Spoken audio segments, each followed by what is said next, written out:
열흘 이상 조종하면서 많이 아팠죠. 네, 젊은 태양님 어서 오세요.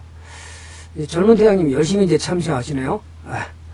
제가 무료 방송하고 좀 유료 방송하고 차별을 두다 보니까 오해하시는 분도 있을 것 같아요. 근데 무료 방송은 무료 방송. 동방 박사님도 어서 오세요. 지금 코스피가 수익이 많이 쪼그라들었을 거예요. 지금 며칠째죠? 하나, 둘, 셋, 넷, 다섯, 여섯, 일곱, 여덟, 아홉, 열, 10거래 이상을 조정하다 보니까 수익 많이 났던 것들이 거의 20% 이상 아마 다운이 됐을 가능성이 상당히 높습니다. 그건 어느 한 분만 그런 게 아니라 전체적으로 그렇죠. 그래서 제가 아시는 분하고 토요일 날 통화를 했는데 수익이 한 20% 수익 났었는데 총 수익률이 다 빼먹었습니다. 이제 얼마 안 남았습니다. 그러더라고요. 그래서 그럴 수 있죠. 지금 시장이 물론 예외적으로 시장과 관계없이 올라가는 종목들도 있지만 지금 시장이 이렇게 10거래 이상 조정하면서 수익이 많이 줄어들었을 겁니다. 자, 금나비님도 어서 오세요. 그죠? 동방박사님 왜 웃으세요? 유료건도 똑같습니다. 그러면 문제는 뭐죠? 그걸 오늘 얘기하려고 그러면 다 도망가야 되나요? 유료 방송에서 그렇죠. 반납을 한 거죠. 까먹은 게 아니고 반납. 자, 수익을 반납한 사람들이 많다 그 말입니다. 자, 그러면 우리 시황을 잠깐 보면서 가겠습니다. 시간들이 이제 순매도가 그동안 지난번에도 이제 불쌍한 이제한테는 참아야 돼요. 불쌍한 그렇죠. 가장 중요한 건 투신들이 그동안 주식 펀드가 2,000포인트만 오면 어떻게 한다 그랬죠? 사정없이 환매 들어온다 그랬죠. 그러면서 차익실현 매물로 참 불쌍한 투자자들이 너무 많이 생겼다는 거예요. 이번에 아마 신용 걸었던 사람은 아마 90% 이상이 깡통 났을 가능성이 상당히 큽니다. 늘 반복되는 일이지만 개인 투자자들은 신용을 벗어나기가 상당히 힘듭니다. 그건 뭐죠? 탐욕과 공포에서 벗어나면 탐욕이 생기고 탐욕이 좀 생기다 다시 공포가 생기면 도망가기 바쁘고 이것이 끊임없이 반복되는 게 시장의 역사입니다. 네, 사관합니다. 어서 오세요. 그렇다 보니까 이제 어떤 일이 벌어졌냐면 제가 잠깐 한번 또 보겠습니다. 차트를 보면 저는 주로 코스피 차트를 설명을 잘 안 합니다. 올라갔냐 떨어진 정도만 얘기하지 제가 예측한다고 그러면 맞는 것도 아니고요. 시장이 어떻게 될지는 그건 우리가 예측할 필요도 없고요. 왜 그렇죠? 맞지도 않습니다. 제가 얘기한다고 해서 이게 맞아질 것 같으면 제가 여기 있을 필요도 없고요. 그렇기 때문에 제대로 시장 얘기는 잘 안 합니다. 그냥 시황 정도를 보라는 거지 이게 코스피가 올라갈지 떨어질지 그 다음에 엄청난 상승세가 갈지는 저는 모릅니다. 솔직한 심정입니다. 자, 그래서 주가가 이렇게 시장이 조정하니까 내 종목들이 반등을 못 해주고 같이 조정하는 종목이 많죠. 자, 그 다음에 또 하나가 이제 재밌는 것이 그러면 시장이 이런데 대형주의 시장은 어떨까요? 대형주 시장이 어떻게 되죠? 폭락을 해버렸죠. 시장과 대형주는 거의 같은 수준으로 움직입니다. 네. 그럼 중형주는 어떻게 됐죠? 네, 중형주는 안 빠지죠. 네, 동백구입니다. 어서 오세요. 그럼 004 소형주는 어떻게 해요? 더 안 빠지죠? 이게 무슨 일일까요?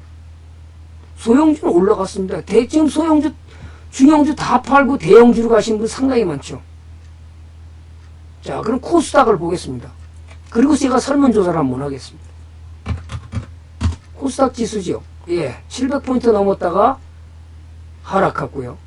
다시 이게 뭐죠? 코스닥 100 지수입니다. 역시 코스닥에 빠진 거하고 똑같은 모습을 보입니다. 자, 그 다음에 203. 이 코스닥 중형주에 맞먹는 거죠.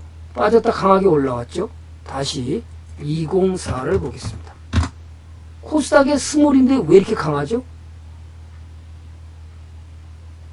자, 그럼 이제부터 질문 들어갑니다. 나는 지난 장에 1월 초에 코스닥 빠지고 여기서 아픈 조정이 왔죠. 코스피도 아픈 조정이 똑같이 왔죠. 자, 그러면서 2월 16일 날, 미국의 2월 15일 날 금리를 올리면서 0.25포인트 올리면서 강한 상승으로 갔습니다. 아, 전문가님, 저기 도대체 코스닥은 언제 가는 겁니까? 전문가는 코스닥 간다고 그랬는데 코스닥 안 가고 지금까지 떨어지고 있어. 어떻게 해요? 그게 1월 달에 실제 일어났던 일입니다. 저는 모르지만 외국인이 끊임없이 샀다라는 거는 앞으로 갈 가능성이 높아 보입니다. 그래서 그렇게 얘기했었는데 어쨌든 그 금리를 올리고 나서부터 올리고 그 다음 날부터 미리 16일 날 그랬는데 15일부터 반등해서 상당히 많이 갔습니다. 자, 그러면 저는 코스닥이 폭락한다고 그래서 전부 코스피의 대형주로 옮겨가셨다 그러는 분은 1번. 저는 그냥 코스닥든 코스피든 그냥 담았으면 그대로 보유했다 그러면 2번 한번 눌러봐 주시죠. 1월 달에 코스닥이 안 좋아서 제가 전부 대형주로 옮겨갔습니다. 그런 분은 1번이고요. 저는 그냥 담았으면 그냥 맞짱 뜹니다. 그러면 2번.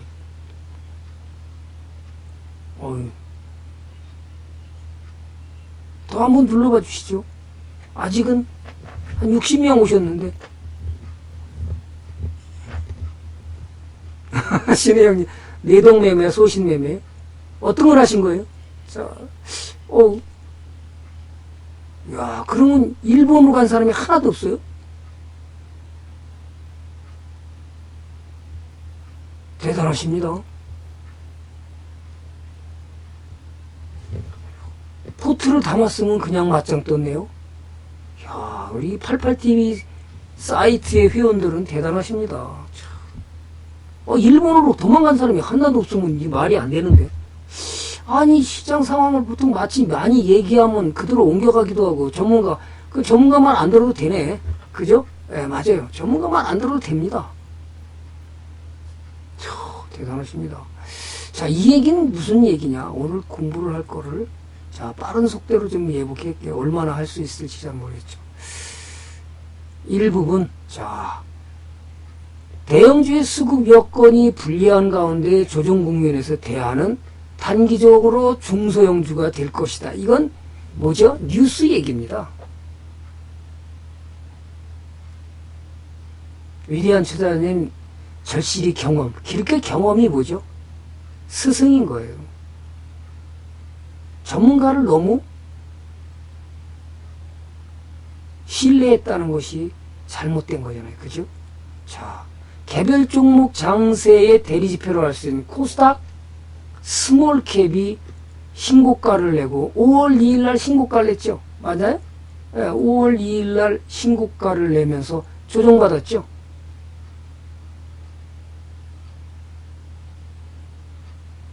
그죠?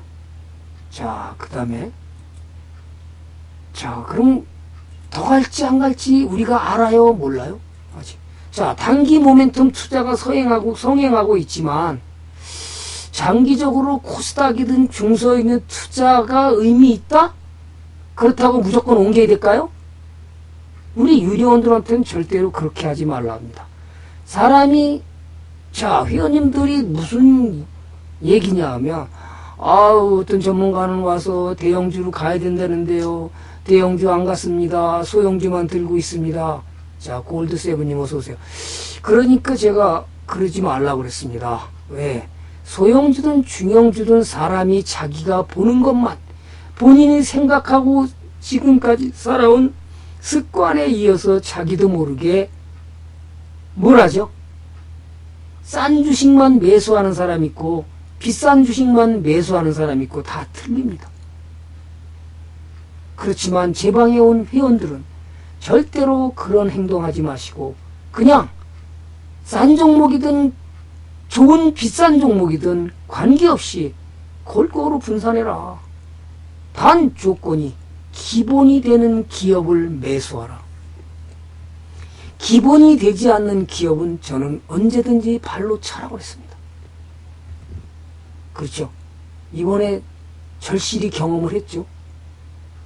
또 부실한 종목을 만졌다. 지금 많이 아마 이번 장에 저렇게 떨어지면 깡통났을 가능성이 상당히 큽니다. 또 반대매매 또 들어갑니다. 최소한 다치지 않아야 되는데 자기 생각만으로 담는다는 거예요. 업종 사이클이 변화서 뭘 담아야 되는데 모른다 그 말이에요. 실제로 그럴까요? 네. 자, 그 다음에 또 한 가지 팁으로 모르는 금융상품 함부로 투자하지 말아요. 제가 지난번에도 한번 제가 들은 얘기를 지금 걸려있는 게 뭐죠? 지금 보험주들이 걸려있죠. 뭐에 걸려있어요? 지난번에 잠깐 얘기를 했는데요. 역마진에 걸려있는 겁니다. 특히 생명보험 역마진에 걸려들어 있습니다. 왜 그럴까요? 그럼 그게 멀리 갈까요? 제가 볼 때는 멀리 가기 쉽지 않아 보인다는 겁니다. 왜 그럴까요? 실적이 더 나빠질 가능성이 높은 게 지금 2020년 정도나 19년이라서 20년 정도의 지난 가입할 때가 7%에서 아마 10%로 준 거로 알고 있습니다.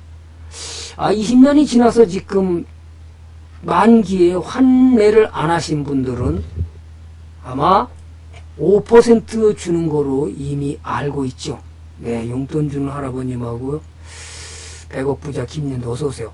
그러면 지금 그 생명보험사들이 그 돈을 가지고 자기네가 투자의 수익률을 보통 3% 하는데 마이너스 2%는 어디서 가져올까요?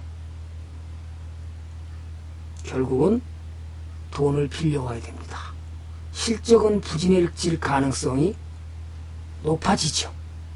네, 농사꾼님도 어서 오세요.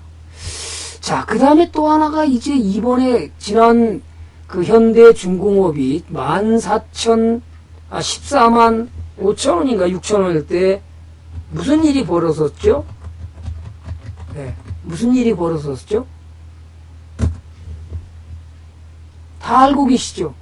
이때 떨어질 때, 네, 뭐라 그랬죠? 14만 6천원이 빠질 때 낙인이 됐다고 그랬습니다. 정민태연 아빠님, 멍설아니 아버님 아까 인사했었고. 자, 그러면 이 낙인이 되면서 지금 무슨 일이 벌어졌냐 하면 자그마치 1834억이 원금 손실이 발생했습니다. 내가 ELS를 알았나요? 난 모릅니다. 이자를 7% 준다고. 아니, 이자를 많이 준다고 그래서 그냥 샀습니다. 증권사에서 소개를 많이 해줘갖고 이자 많이 준다니까 저는 가입했습니다. 이거로 끝날까요? 삼성중공업, 대우중공업이 지난번에 한번 몇 개월 전에 제가 보여드렸는데 아직 만기가 되지 않은 ELS가 상당히 많습니다. 그럼 추가로 하락된다 그러면 그 ELS 예상 손실은 어디까지일지는 저도 모릅니다. 5년 전에 한진해운과 대우증권을 기초로 해서 발행된 ELS를 제지인도 현대미포도 사서 거짓했어요.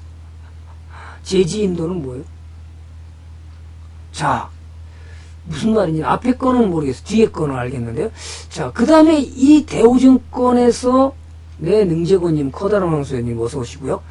지난 13일에 어떤 분이 3천만 원을 가입했다가 10분의 1만 남고 다 200만 원을 상환했답니다. 자, 그래요? 자, 문제는 뭐냐면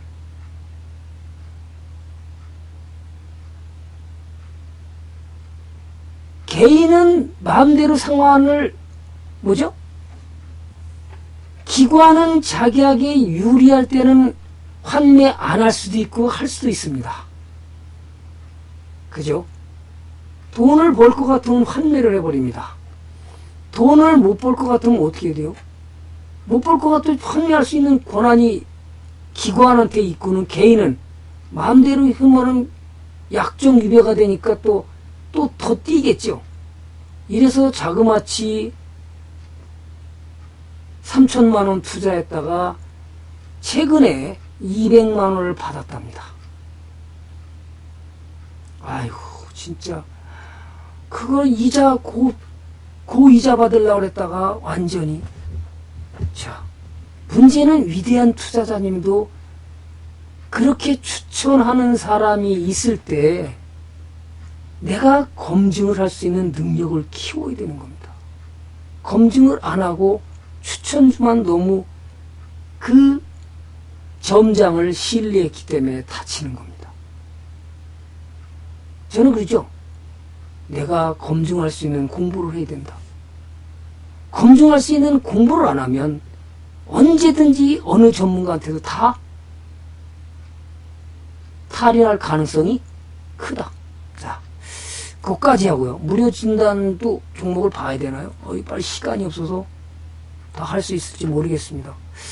자, 중요한 것은 내가 먼저 알아야 되는 거예요. 대림산업 강력하게 반등해왔죠. 그동안에 이란에 수혜주라는데 어쩌는데 그러더니만 폭락해버렸어요. 그렇죠. 신의 형님. 그 사람은 그렇게 추천해야 밥을 먹고 사는 건 당연한 거예요. 그런데 문제는 뭐죠? 내가 추천받은 사람이 100% 신뢰하니까 문제가 생기는 거죠. 내가 검증할 수 있는 공부를 해야 돼야 안 해야 돼요? 그러니까 시장에는 그 어떤 사람도 믿지 말라고 그러죠. 그러면 어떻게 해요? 공부를 해야 검증할 수가 있죠. 공부를 안 하는데 공부를 안 하면 아무 의미가 없다는 거죠. 시장은 공부 안 하고 어떤 사람도 이길 수 없습니다. 우연한 기회에 한두 번은 승리할 수 있지만 10중 8구는 또 털린다는 거죠. 시장을 이해하지 못하기 때문에 또 털립니다. 자, 그래서 한양 ENG는 아무 일 없죠. 원익 IPS가 끝나면서 강하게 올라왔죠. 괜찮아요. 신고가까지 갔는데. 이게 무료 종목이 다. 아무 일 없네. 그죠? 아무 일 없어요. 근데 무료 종목이 왜 유료 종목도 더 잘 가는 거예요? 저도 참 신기해요. 그죠? 자, 그럼 오늘 공부해야 될 걸 꺽다리님도 어서 오시고요. 용돈 주는 할아버님도 어서 오세요. 부산방직을 누가 추천했어요? 용돈 주는 할아버님. 그건 큰 손이 갖고 있다고 사람들이 투자한 건 몰라도. 그죠? 명동 큰 손들은 재무제표도 못 봐요. 근데 거기다 왜 믿고 투자했어요, 그러면? 안 투자를 해야지. 안 보는 거지. 몰라서도 안 보는 거고, 개인 투자자든 더더욱, 숫자 나오면 일단, 어제 금요일 날 저녁에 제가 개인적으로 친한 분하고 만나서 저녁 식사를 하면서 얘기를 했습니다. 제가 주식 얘기를 물어봐서 얘기했더니, 재무제표를 어떻게 봅니까? 뭘 알아야지 재무제표를 보지요. 그건 일반인들은 그거 불가능합니다. 저한테 그렇게 얘기하시는 거예요. 그래요? 네. 그럼 공부를 해야죠. 자, 아트를 봤죠, 요거. 봤죠? 스몰. 참 잘 가죠? 자, 그럼 오늘 주식시장의 비극은 어디서부터 시작되나요? 동국제약 엄청 올랐어요. 이미 제가 처음 방송 시작할 때 뭘 얘기를 했어요? 동국제약하고 뭘 비교해줬죠? 부동산. 부동산과 동국제약을 비교해주면서 뭐를 들고 가야 부자 된다고 그랬죠?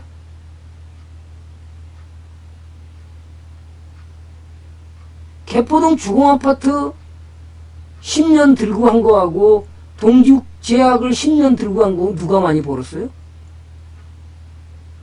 동국제약이 3배는 더 벌어요.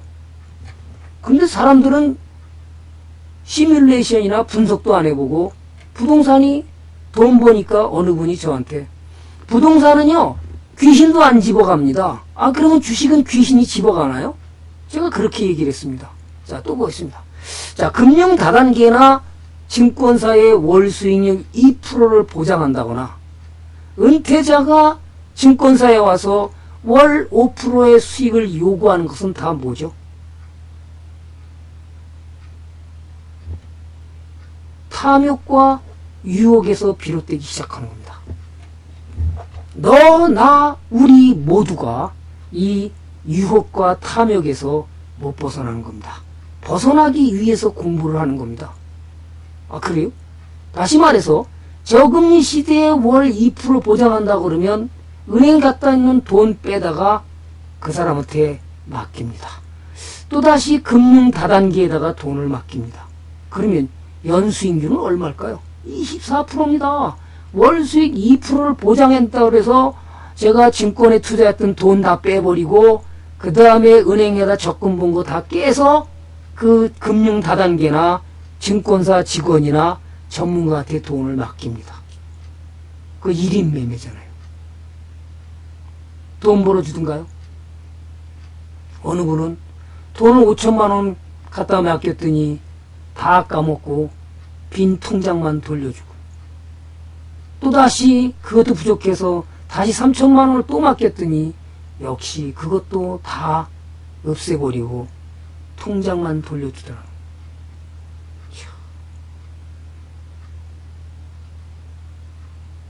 자, 또 하나 있습니다. 은퇴자가 3억 정도를 받고서 증권사에 가서 전문가님, 한 펀드 매니저님, 한 월 5% 정도 수익을 내줄 수 있나요? 그 정도는 내줄 수 있겠죠. 월 5%면 진짜 어떻게 되는 거예요? 연수익률이 60%입니다. 나는 연수익률 60% 냈다. 1번 한번 눌러봐 주시죠.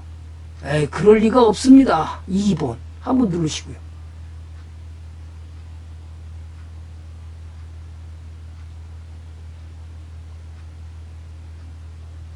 1번 있나요? 연수익률 60%.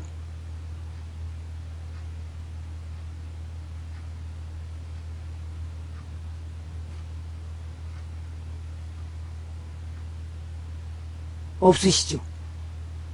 나는 60% 냈습니다.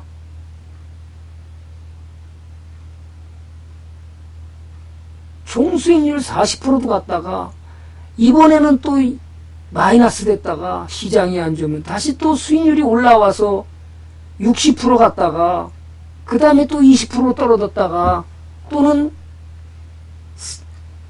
별 볼 일 없었다가 이것이 수도씩 반복해서 평균 수익률이 높아지는 거지. 세상에 연 수익 60%를 달라고 그러면 은행빚을 땡볕을 빚어더라도 있는 대로 돈을 긁어다 다 갖다 맡겨야 되는 겁니다. 이게 개인 투자가 탐욕이라는 겁니다. 주식장을 투자가 아닌 투기로 보는 시각에서 얻어지는 비예요, 비. 그러니까 어떻게 해요? 에이, 그렇게, 그건 거짓말이지. 그냥, 그게 말이 돼. 1년에 그냥 욕심 없이요. 10%만 총수익률을 가져간다고 생각하면 나는 부자 되는데 지장이 없습니다.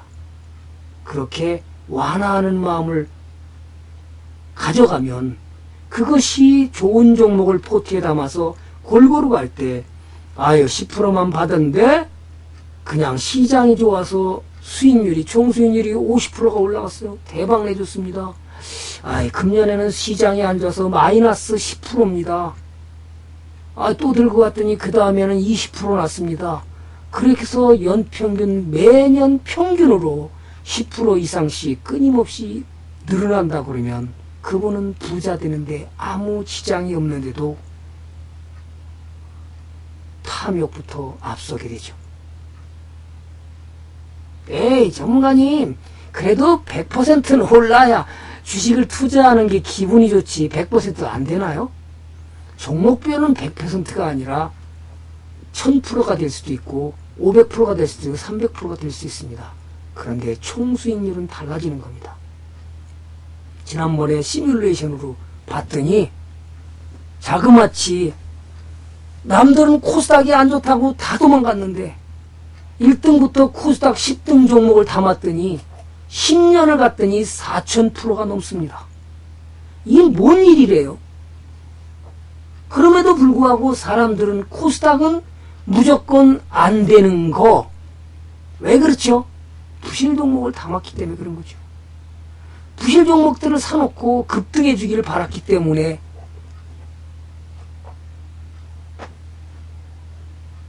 그렇기 때문에 자기도 모르게 감히 내 입에 우연히 떨어지면 수익이 났고 감히 내 입에 뚝 떨어질 때 다 빗나가면 뭐요? 맨날 손실만 난 거죠.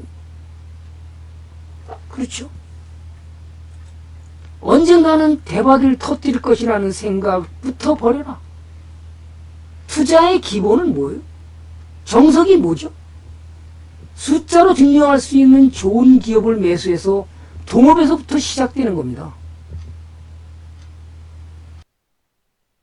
그리고 이제 꾸준히 포트폴리오를 담고 대박을 줄지 평범한 수익을 줄지 들고 가는 게 더 중요한데도 사람들은 대박만을 노립니다. 대박커녕 깡통을 줍니다. 이게 뭐죠? 아무것도 안 봅니다. 그러니까 제가 금요일날 만나서 같이 얘기를 하다 보니까 에이, 아니 그걸 누가 재무 분석을 어떻게 해? 그거 못해. 그거 보지도 안 해. 잃지 않을 가능성에다가 분산 투자해야 되는데 내가 그래서 제가 이렇게 얘기합니다. 본인이 진짜 몰빵 투자하고 집중 투자하고 싶다 그러면 최소한 재무 분석은 기본으로 할 수 있다면 해도 늦지 않는다. 아무것도 보지도 않고 그저 뉴스만 보고 좋아질 거래. 그래서 거기다가 난 몰빵했어. 10개 중에 1개만 맞으라고. 그러면 10개로 나눴나요? 안 남고 거기다가 몰빵해버렸고 지난번에도 몰빵했다가 돈 다 날리고 나서 나는 아무것도 아는 바 없습니다. 진정한 동업은 뭐예요? 동업해서 내가 돈을 벌기 위해서 투자한 거 아닌가요? 투기한 건가요?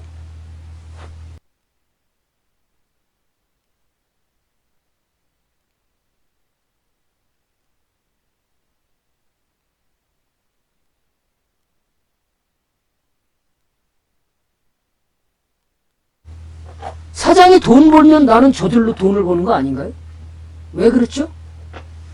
실적은 주가를 춤추게 하기 때문에 더군다나 실적 장세에는 실적이 좋은 전문가님 근데 실적이 좋은데 왜 뒤로 갔죠? 단기로는 그렇습니다. 우리 종목 하나 샀더니 뭔 종목? 실적 좋고 발표하는데요 3일 연속 떨어져요. 제가 둘 중에 하나입니다. 실적 좋아서 발표하더니 떨어지고 개미들 죽이려고 그럴지도 모르지. 니네들 떨어져 나가. 내가 더 사야 되거든. 내 어느 종목은 또 실적 좋다고 그냥 그 다음날부터 그냥 날아가 버려. 왜 그런 일이 자꾸 벌어질까요? 개미들이 없으면 큰 손들은 누구 입장이죠? 자기 입장이니까 개인 투자자들이 없으면 너무 신나서 많이 사도 관계없잖아요. 그러니까 뻥 하고 날아가니까 저건 잘 올라가는데 개미들이 버글버글한 종목들은 기관하고 외국인 실적 좋다는데도 거꾸로 갑니다. 아주 쏟아 부어버립니다. 그럼 아이고 무서워라. 그러면 이제 또 팔겠죠. 그러면 이제 설설 뭐죠?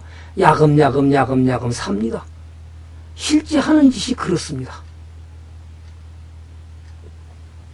검사해 보시죠. 자, 멘붕 상태를 벗어나라. 투자자들은 전략이나 기준도 없습니다. 매매 기준이 없어요. 그죠? 그저 뭐만 해요?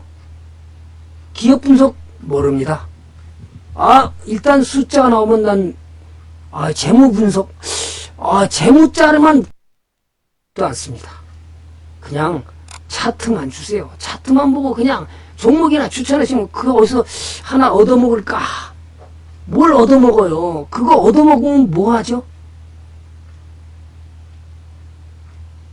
또 떨어지는 걸. 다른 종목, 엉뚱한 종목 사가지고 또 깨집니다.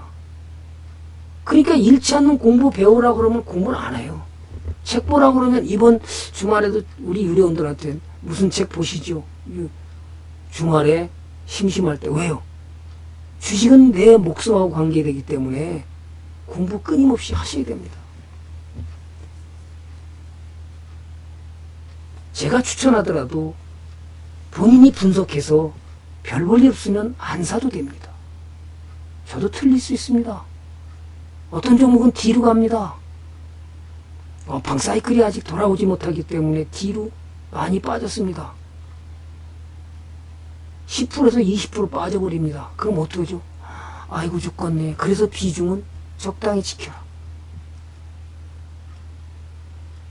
한번 감정적으로 뉴스를 보고 매수했다가 저기 말이요, 제가 5천만 원 투자했는데요, 뒤로 갑니다. 뒤로. 어떻게 해야 돼요, 전문가님?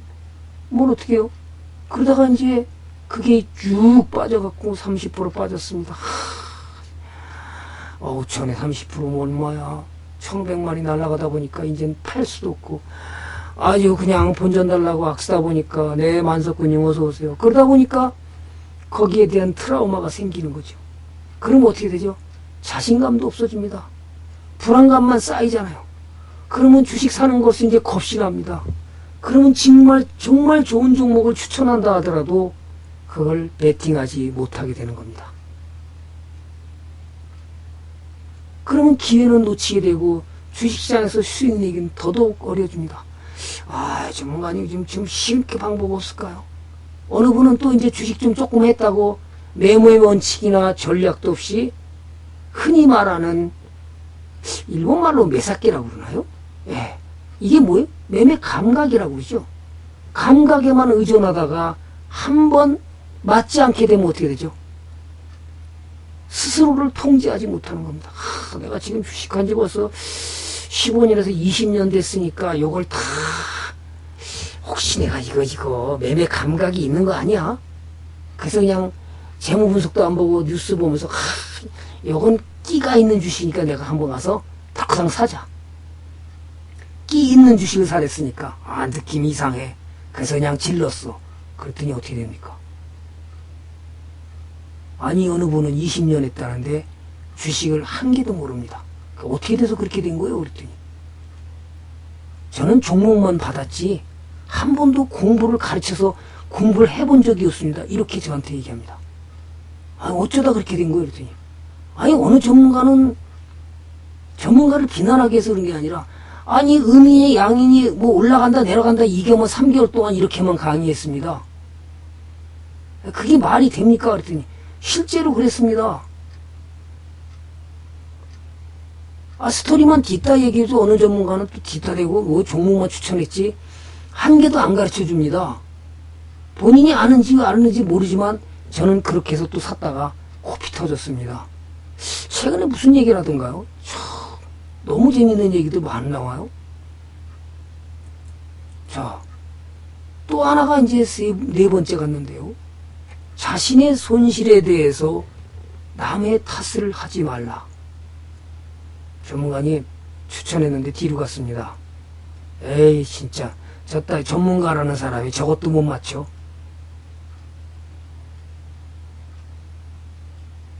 실제로 이럽니다. 전문가는 그거 당연히 맞춰야 되는 거 아니야? 천만에요. 전문가가 시세를 다 맞추면 그 사람은 발바닥에 흙을 안 묻히고 살 수 있습니다. 그렇게 제 방송만 가입하면요 제가 연수익률 30% 만들어 드립니다. 가입만 해보세요. 돈 벌어줍니다. 벌어줘요? 뭘 벌어줘요? 아마 이번 시장이 좀 더 하락하면 또다시 아마 단타 전문가들 또다시 나가 떨어질 겁니다.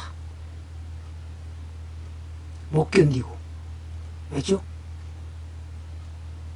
잘 아시죠? 단타 전문가를 견딜 수 있을 것 같아요?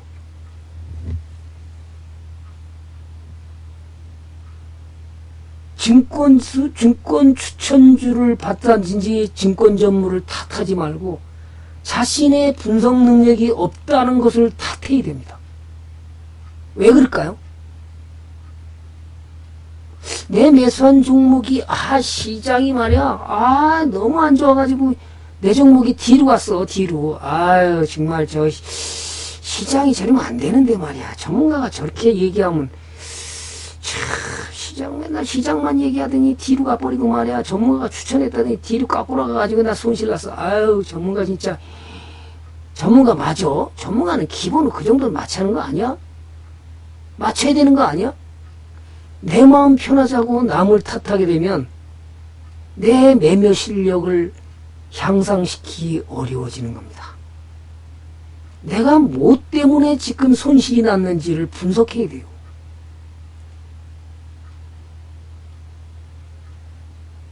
저 전문가가 추천했는데 왜 추천했는지를 분석해야 되고, 저 전문가가 추천했는데 재무 분석은 어떤지 확인을 해야 되고, 종목이 진짜 가는 건지 저건 믿을만해. 기업이 돈을 잘 벌어. 그러면 동업을 하고 돈을 못 벌고 자꾸 뒤로 가는 것 같아. 그러면 어떻게 해요? 안 사야 되잖아요. 그럼 뭐 때문에 실패했는지를 내가 공부를 해야 된다 그 말이에요. 똑같은 상황이 또다시 벌어지면 남을 탓하는 사람은 안 된 걸 남만 탓하다가 손실을 또다시 반복합니다. 그런데 그 손실을 반복하지 않기 위해서는 어떻게 되죠? 내가 고민에 들어가야 됩니다. 가만히 있어봐. 전문가가 추천했는데 대처할 방법이 있는지, 그 주식을 내가 연구해보고 기업 분석도 해보고 실력을 키우는 것이 내가 어떻게 돼요? 시장에서 돈을 잃지 않는 투자로다가 길을 만들어 가야 되잖아요. 그렇게 하다 보면 서서히 내 실력이 올라가면서 좋은 종목을 매수해서 들고 갔다 보니까 시장이 갑자기 좋은 일이 벌었습니다. 지난번도 그랬습니다. 우리 8월 달에 제가 폭락할 때 8월 17일 날 전문가를 했었습니다. 시작을 했습니다. 가든 종목도 있고 안 가든 종목도 있고 그렇습니다. 대체적으로 안 갔죠. 그죠? 제가 8월 17일이니까 여기입니다. 여기 폭락을 해오기 전 중간쯤인데 더 폭락했죠. 근데 추천을 했는데 잘 갔어요. 뭔 종목이죠?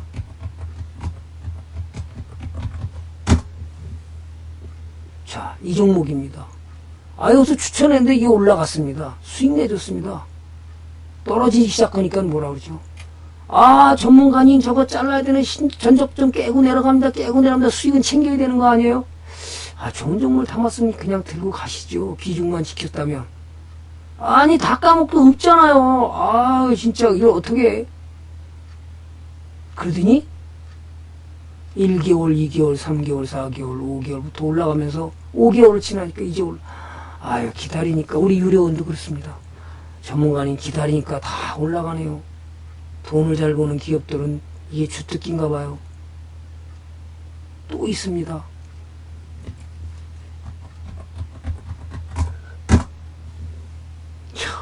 이게 뭔 이유?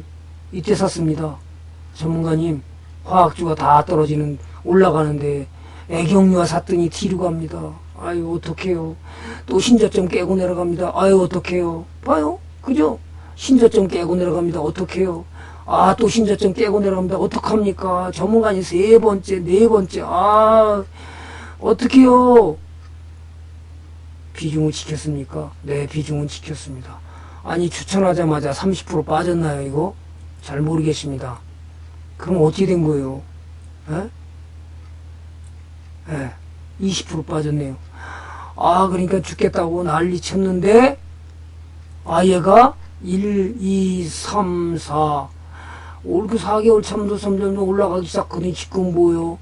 수익을 더 많이 주고 신고가를 내버렸네. 어떻게 된 거예요? 이게 뭐죠?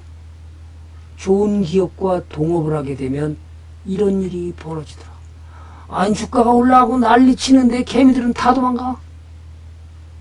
그죠? 원앙빌님 어서 오세요. 세상에.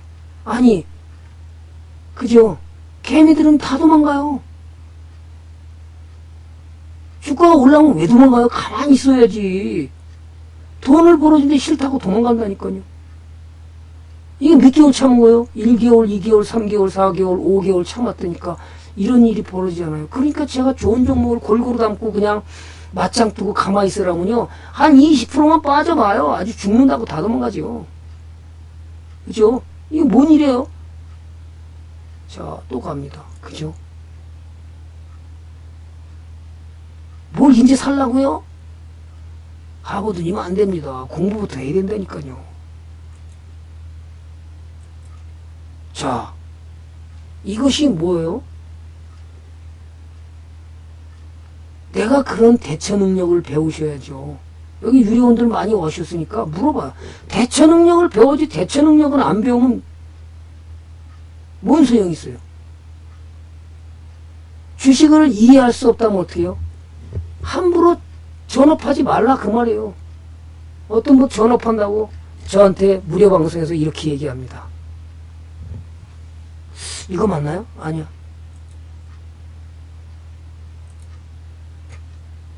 뒤에 있군요. 전업하는 것도 이렇게 얘기합니다. 아, 제가 그동안에 공부를 안 해갖고요. 공부를 안 했고 돈이 안 몰렸습니다. 아, 이번에 제가 전업 투자를 하려고요. 전업 투자라면 최소한도 시간을 많이 할애할 수 있으니까 틀림없이 내가 큰 수익을 낼 거라고 믿어 의심치 않습니다. 온종일 주식 쳐다보면 뭔 일이 벌어지는 줄 알아요? 내가 공부를 안 돼 있으면 온종일 동안 주식 쳐다보고 있으면요. 돈을 벌 수 있을 것 같지만 천만에요. 내가 사고 싶은 유혹에 걸려들고요. 팔고 싶은 유혹으로 자기 포트폴리오가 지 맘대로 됩니다. 아, 왜 그런 일이 벌어지는 거죠? 아, 이상하게 전문가가 얘기하는 종목은 다 올라간 것 같고 내 종목은 뒤로만 간 것 같거든요. 그러니까 내 종목을 싹둑 잘라다가 어디로 가요? 아, 올라가는 종목 그냥 그걸 보이니까 쫓아가서 매수했는데 그 다음부터 산 순간부터 걔는 조정 들어가고 내가 홀라당 팔아버린 종목은 그때부터 올라가는 거예요. 아니 뭐야, 나는 지금 또 무슨 일을 벌인 거야.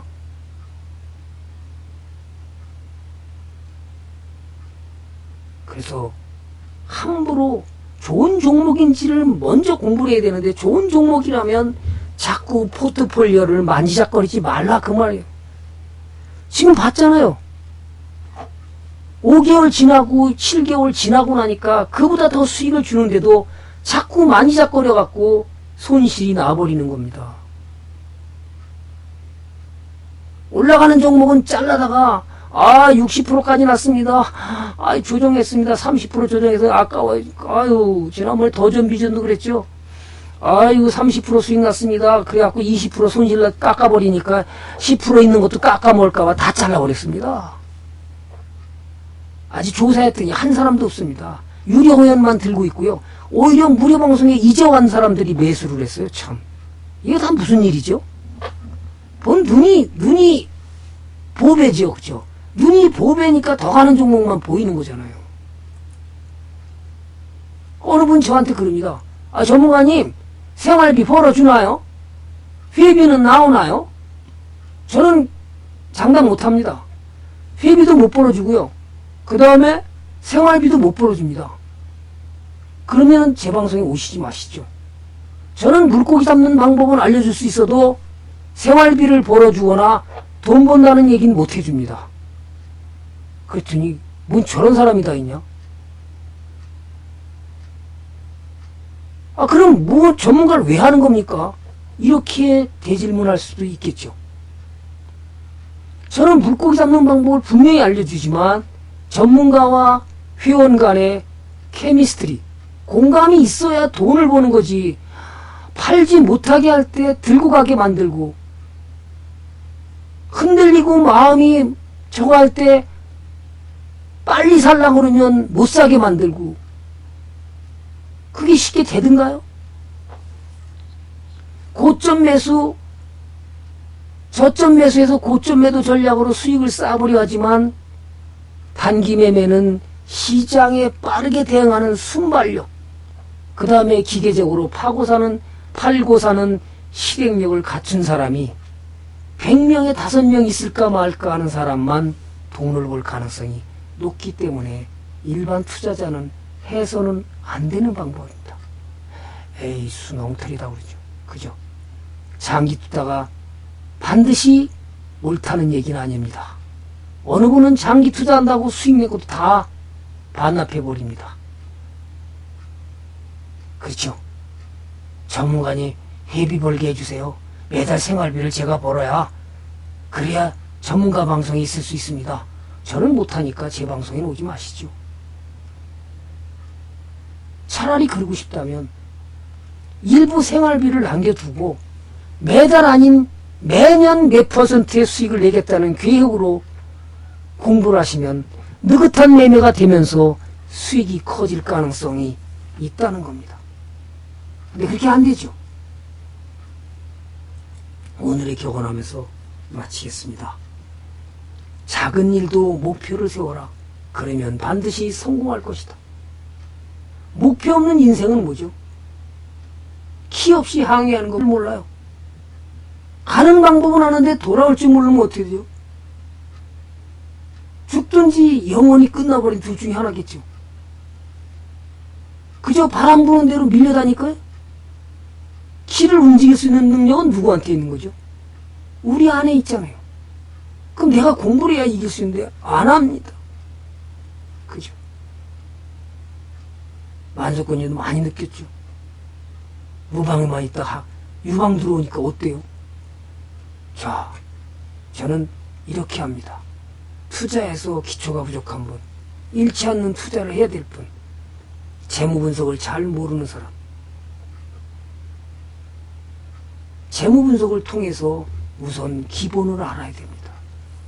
기본을 알고부터 기업이 보이는 겁니다. 그리고 저평가를 찾아서 가치주를 담고 그냥 들고 가는 겁니다. 아, 근데 너무 고평가도 이번에 추세가 너무 올라갔습니다. 잘 넣어야 됩니다. 그런데 그걸 붙들고 있다가 수익 난 걸 다 반납해버리고 나니까 어떻게 됐죠? 아, 제가 뭘 몰랐군요. 저는 전문가님이 일일이 다 팔고 사는 것까지 어떻게 만약에 공부방에 와서 여기 그죠? 전문가 방에 와서 공부를 했습니다. 그러면 이제 공부 끝나고 나왔는데도 지가 자신이 매도하는 방법을 모르고 무조건 들고 가는 사람이 너무 많습니다. 그럼 물어보라고 제가 그랬습니다. 잘 모르겠으면 블로그 와서라도 질문을 해라. 돈 안 드니까 안 합니다. 탐싸고 혼자 끙끙대다가 다치는 겁니다. 전문가님 이거 진단해 주세요. 저는 뭐죠? 전문가 방에 돈이 들어가서 돈이 없으니까 그럼 거기서 와서 또 해라 그래도 공짜로 기회를 알려줬는데도 안 해요. 그리고 혼자 끙끙대다가 돈 잃어버리면 전문가가 미운 거죠.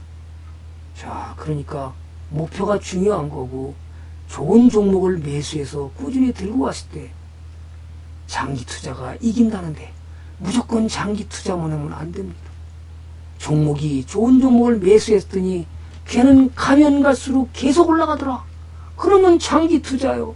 아, 뭔가가 이제 얘가 이상해. 종목이 가다가 이상해졌어. 그럼 어떻게 돼요? 뭔가 알아야 자를 거 아니에요. 그냥 붙들고 있다가요.